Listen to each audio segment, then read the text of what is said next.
Sim, se o trabalho te deixou doente, você pode ter direito a exigir que a empresa te pague uma indenização. Aliás, não só uma, você pode ter direito a até 6 tipos diferentes de indenização. O problema é que, para receber essas indenizações, não basta que você tenha ficado doente enquanto trabalhava em alguma empresa. Existem condições específicas para conseguir essas indenizações. E é exatamente sobre isso que eu vou falar no vídeo de hoje. Meu nome é Alan, eu sou advogado trabalhista e aqui no canal você encontra tudo sobre os direitos de quem sofre acidente ou doença do trabalho.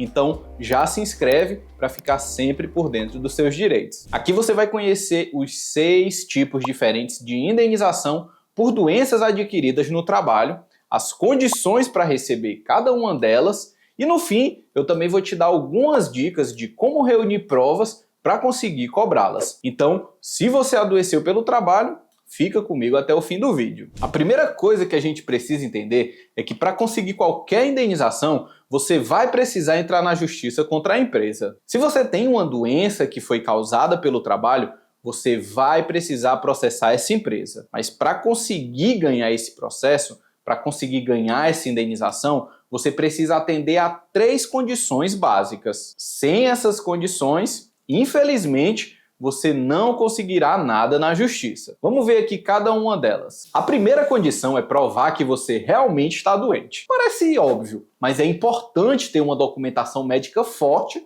que comprove sua doença. Alan, que documentação é essa? Olha, vai depender do seu caso, mas você pode utilizar seus atestados médicos, seus exames, relatórios emitidos pelos seus médicos. Vai depender muito de qual é a sua doença, mas geralmente são esses aí os documentos. Sem esses documentos, você não tem como mostrar que realmente ficou doente. Não dá para querer entrar com o processo, por exemplo, porque está com dor e acha que foi o trabalho. Não dá. Precisa passar pelo médico antes. E assim, não é passar uma vezinha e pronto não, viu? Precisa realmente de uma documentação mais forte, mais completa. Além disso, é bom que esses documentos estejam organizados e sejam específicos. Por exemplo, se você tem uma tendinite causada pelo trabalho, você não vai precisar de outros documentos que não estejam relacionados a isso. Não adianta ter atestado de gripe, atestado que não seja realmente relacionado ali à tendinite. Outra dica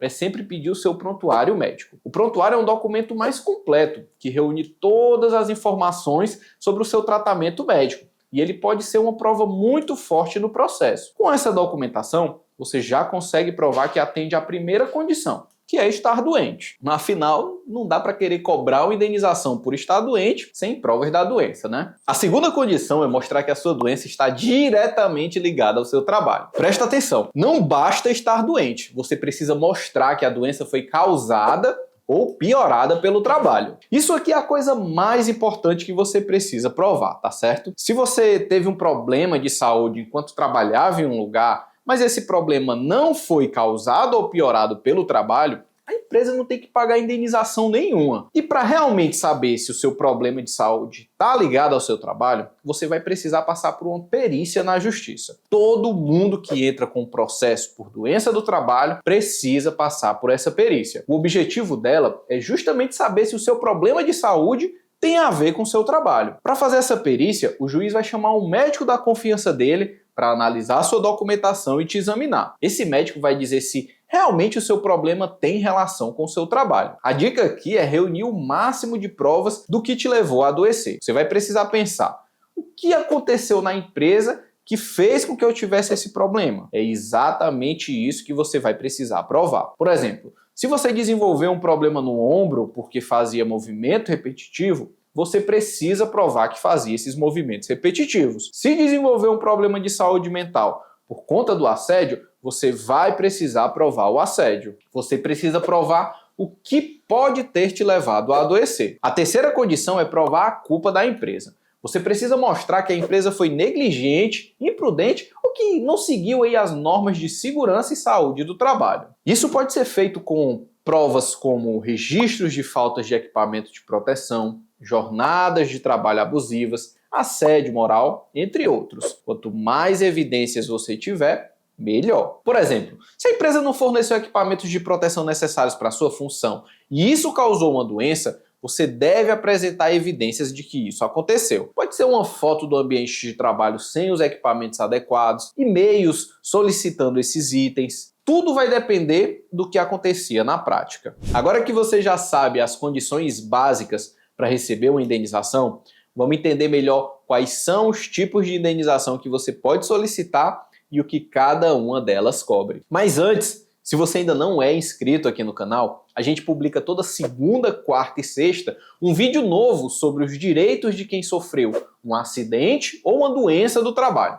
Então, se inscreve e ativa as notificações, assim o YouTube vai sempre te lembrar quando a gente publicar um vídeo novo e você vai ficar sempre por dentro dos seus direitos. Vamos começar aqui com a indenização por danos morais. Quando falamos de danos morais, a gente está se referindo ao impacto psicológico e emocional que a doença causou na sua vida. Gente, basta pensar que toda doença vai gerar aí um certo grau de dor e sofrimento. Quanto mais grave for a doença, maior será a dor e o sofrimento. Para ter direito a essa indenização, basta preencher as 3 condições que eu falei no começo do vídeo. Os valores dessa indenização por danos morais variam bastante. Não tem um valor, uma tabela fixa, e ela vai ser aí calculada com base na gravidade do dano, na duração do sofrimento e o impacto que esse problema teve na sua vida. Além disso, o juiz considera a capacidade financeira da empresa e o valor do seu salário. Cada caso vai ser avaliado individualmente pelo juiz, que vai ser responsável por dizer quanto vai ser a indenização. Mas considerando apenas o que diz a lei, esse valor pode chegar até 50 vezes o valor do seu salário. Dependendo do tipo da doença que você tem, pode ser que ela cause danos estéticos. Por exemplo, se você desenvolveu um problema no ombro e esse problema fez com que você precisasse fazer uma cirurgia, se essa cirurgia deixar marcas no seu corpo, deixar o seu corpo diferente,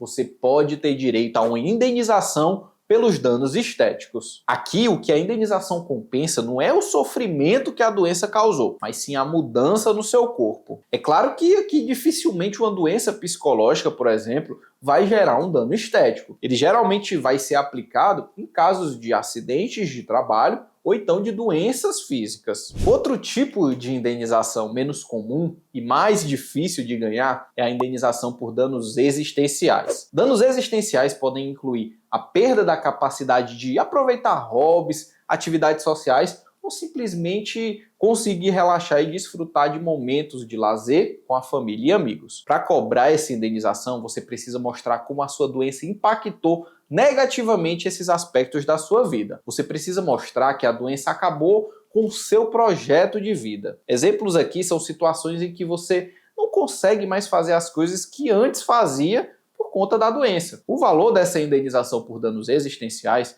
também varia bastante, assim como os danos morais e estéticos. Agora, seguindo, vamos falar sobre a indenização por danos emergentes. Essa indenização se refere aos gastos diretos e imediatos que você teve devido à doença. Essa indenização inclui despesas médicas, despesas com o tratamento, com o medicamento e até mesmo aí a perda de renda durante o período em que você não conseguiu trabalhar por conta da doença. Para cobrar a indenização por danos emergentes, você precisa ter a documentação detalhada de todos os gastos. Recibos, notas fiscais e atestados médicos são exemplos de provas que você pode usar nesse processo. E assim como a empresa deve responder pelo que você gastou com a doença, ela também deve pagar por aquilo que você deixou de ganhar. Isso daí se dá através da indenização por lucros cessantes. É bem comum que uma doença do trabalho te deixe sem condições de trabalhar por pelo menos alguns meses. Dependendo do caso, isso aí pode acontecer por mais tempo. Nesses casos em que você se afasta do trabalho, que você se afasta pelo INSS, você vai receber um benefício do INSS, mas não vai receber o seu salário. A questão é que quando esse problema é causado pelo trabalho, você tem direito aos chamados lucros cessantes, que é justamente o seu salário que não será recebido durante esse período. E mais, aqui não entra só o salário que você recebe da empresa. Por exemplo, se além de trabalhar nessa empresa você também roda em aplicativo e por conta aí desse problema de saúde você não está conseguindo trabalhar, no valor desse lucro cessante também deve entrar tanto o salário da empresa como a média dos valores que você recebia por fora. Tá conseguindo entender? Aí vamos lá. Você pode ter se afastado pelo INSS por estar 100% sem condições de trabalhar, só que quando você tiver alta, pode ser que você fique aí com alguma redução da sua capacidade de trabalhar. Pode ser que você fique incapacitado de forma permanente. Nesses casos, você terá direito a receber uma pensão vitalícia da empresa. É como se você estivesse sendo indenizado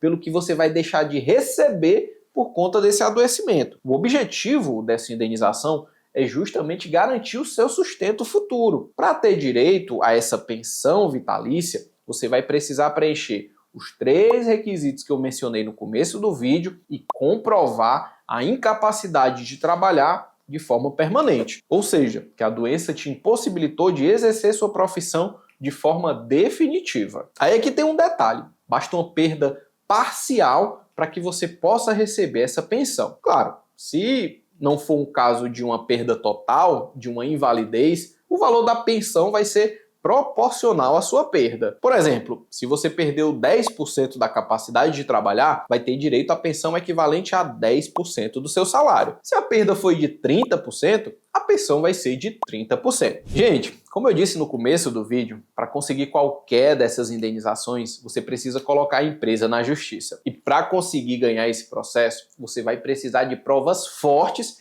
de que a sua doença está ligada ao trabalho. Por isso, eu recomendo que a seguir você assista 2 vídeos aqui do canal. O primeiro é esse aqui, em que eu mostro como reunir essas provas. E o segundo é esse outro aqui, em que eu falo sobre como funciona esse processo. Se você gostou do conteúdo, não esquece de curtir o vídeo e de se inscrever aqui no canal.